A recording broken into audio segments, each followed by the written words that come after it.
السلام عليكم. كنتمنى تكونوا كاملين بخير وعلى خير، ومرحبا بكم معايا من جديد في قضية مغربية. سيادنا عواشركم مبروكة، دخل عليكم الصحة والسلامة وباش كتمناو ان شاء الله.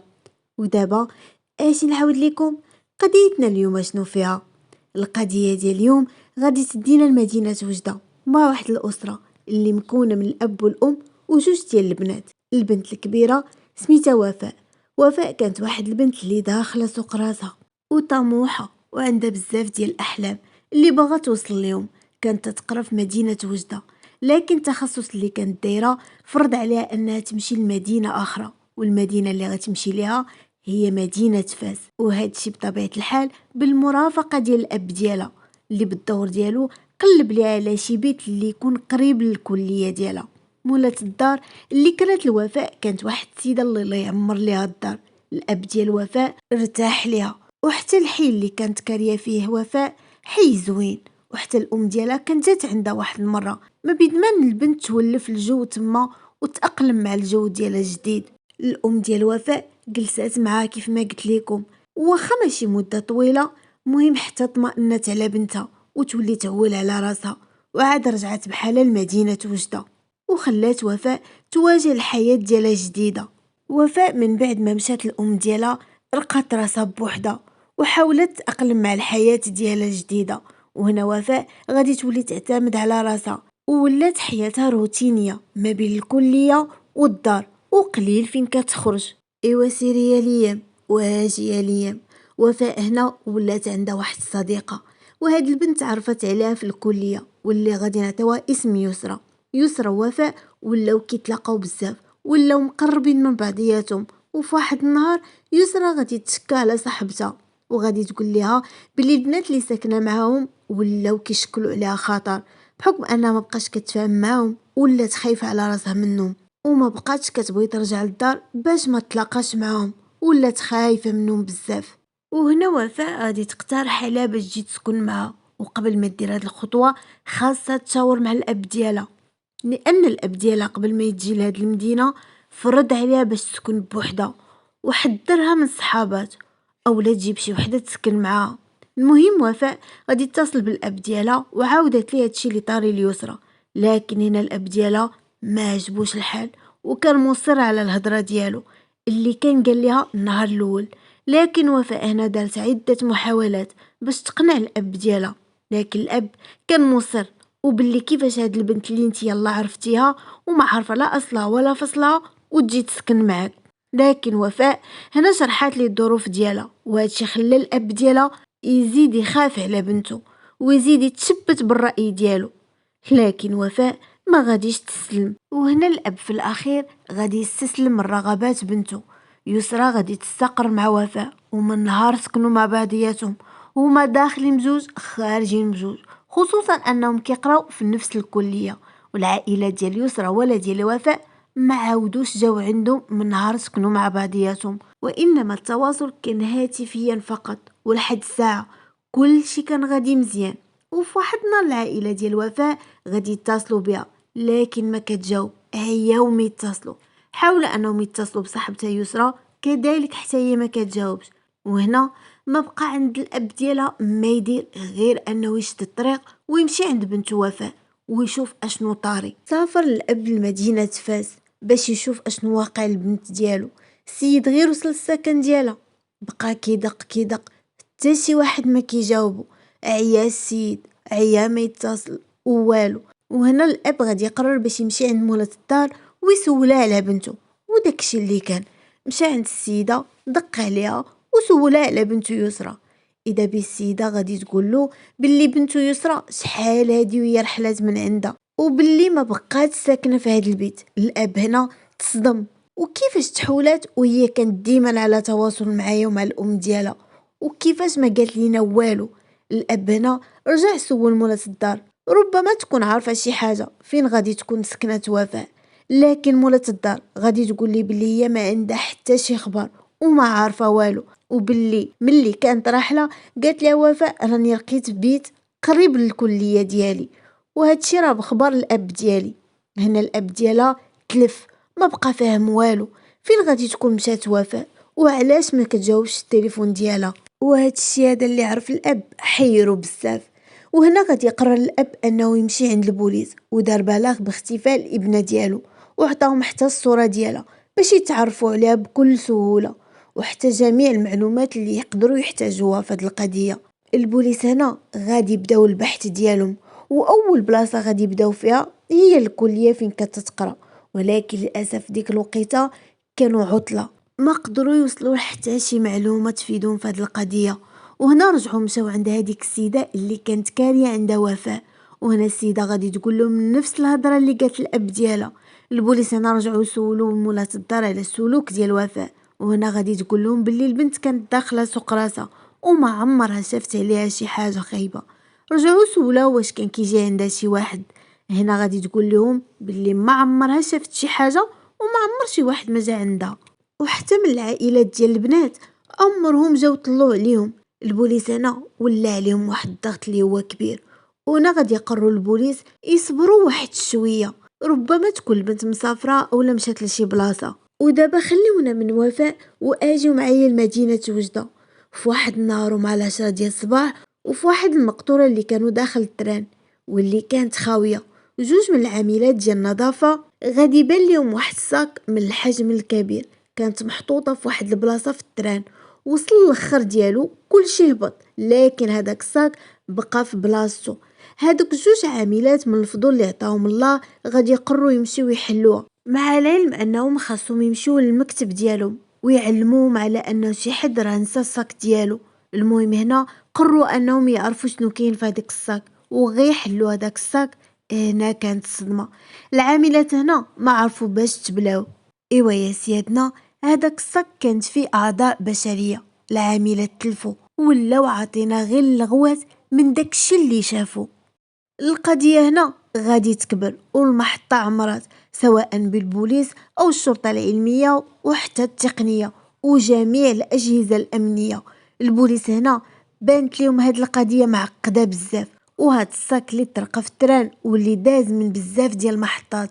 ومن المعاينه الاوليه ديالهم البوليس غادي يعرفوا باللي هاد الصاك فيه جوج ديال الجثث واللي كانوا بنات، لكن الاجزاء ديالهم كانت ناقصه بحال الريوسه واليدين.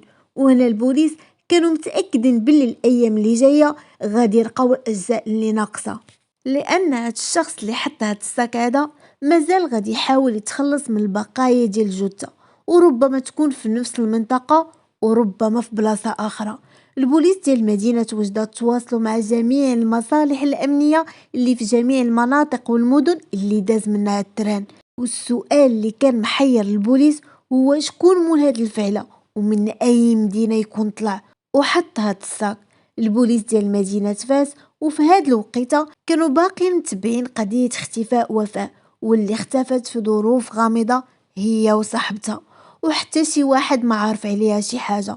البوليس ديال مدينه وجده وصلاتهم اخباريه، ووصلهم خبر باللي بوليس ديال مدينه فاس رقاو واحد الصاك واللي كان فيها اجزاء بشريه.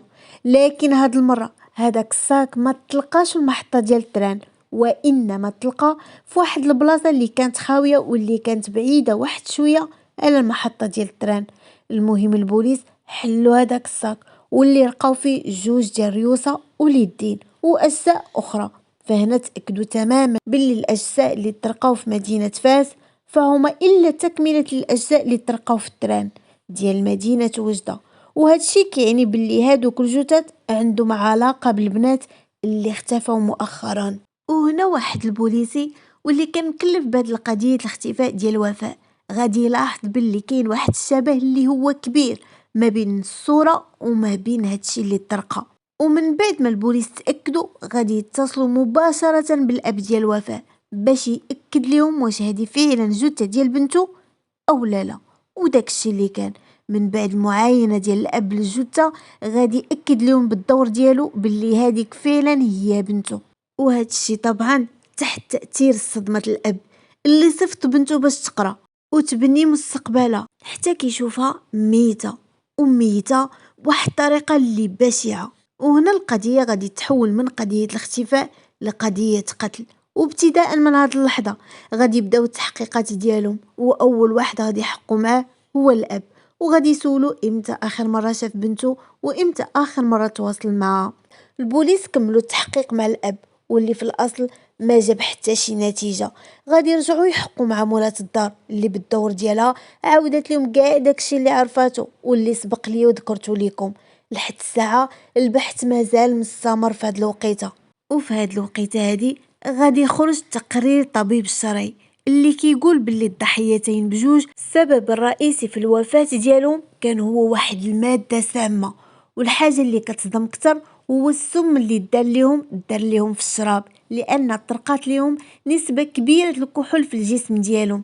المهم من بعد ما خرج التقرير هذا ولاو البوليس متأكدين باللي هذا اللي دار هاد الجريمة كان جالس معاهم، يعني سهران معاهم، وبما ان الجسم ديالهم كيحتوي على نسبة مهمة من الكحول وهذه كتدل على انهم كانوا بخاطرهم جالسين، يعني مولفين كيسهروا مع بعضياتهم. وهنا تخيلوا معايا ردة الفعل ديال العائلات ديالهم وخصوصا اب وفاء.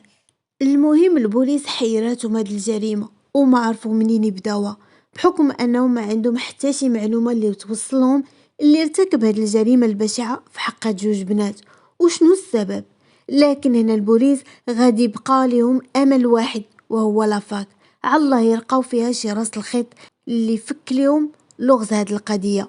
وداك الشي اللي كان البوليس غادي يمشيو لافاك وغادي يسولو واحد بواحد، وفعلا غادي يقدروا يوصلوا لواحد البنت واللي غادي تعطيهم بزاف ديال المعلومات.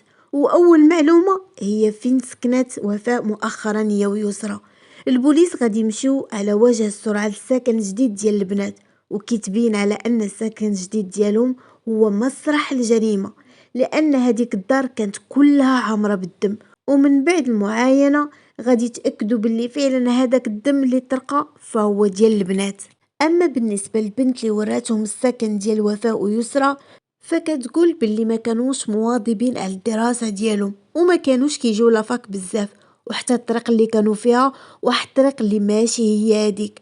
البوليس رجعوا كيسولوا الجيران ديال وفاء اللي بالدور ديالهم قالوا ما شافوا والو ما سمعوا والو، الا واحد الجاره اللي قررت انها تشهد شهاده الحق وتقول كاع داكشي اللي كتعرف على البنات، واللي غادي تقول لهم باللي هاد البنات كان كيجي عندهم واحد الدري، وهاد الدري كان تقريبا كيجي عندهم يوميا، وغادي تزيد تعطيهم حتى المواصفات ديالو والنوع السيارة ديالو. البوليس من بعد ما خداو هذيك المعلومات من عند هذيك الجاره غادي يرجعوا مباشره عند هذيك البنت واللي بالدور ديالهم غادي يعطيو هاد المواصفات ديال هذاك الولد ونوع السياره ديالو. وفعلا غادي تقول لهم باللي هاد المواصفات كتنطبق على واحد الولد واللي كان كيجي يديهم من قدام لافاك واللي كانت كتعرف فين كيسكن. ايوا يا سيادنا، البوليس من بعد ما مشاو عنده للدار غادي تحل ليهم الام ديالو ورفضت رفضا تام تعطيهم اي معلومات، وغادي تقول لهم باللي خاصها تتصل بالاب ديالو ومن بعد هو اللي غادي يتكلم. وداكشي اللي كان عيطت الاب ديالو وجا على وجه السرعه. من بعد ما هضروا مع البوليس غادي يعيط الابن ديالو وغادي يمشي معاهم المقر ديال البوليس. لكن واحد الحاجه اللي انتهت الانتباه ديال البوليس هي فاش وصل الاب ديالو وجا في السياره ديالو، وهي نفس السيارة أو نفس المواصفات اللي عطاتهم الجارة والبنت. البوليس بداو كيحقوا مع الأب ومع حتى اسماعيل هو الابن ديالو اللي هو مول السيارة واللي كانت كتشوفوا البنت مع دوك البنات. سولوه واش كيعرف وفاء ويسرى، لكن اسماعيل نكر معرفتو بيهم. وهنا البوليس غادي يواجهوه بديك الطالبة اللي اكدت باللي اسماعيل هو اللي كان كيجي لعندهم وكيهزهم من قدام باب لافاك.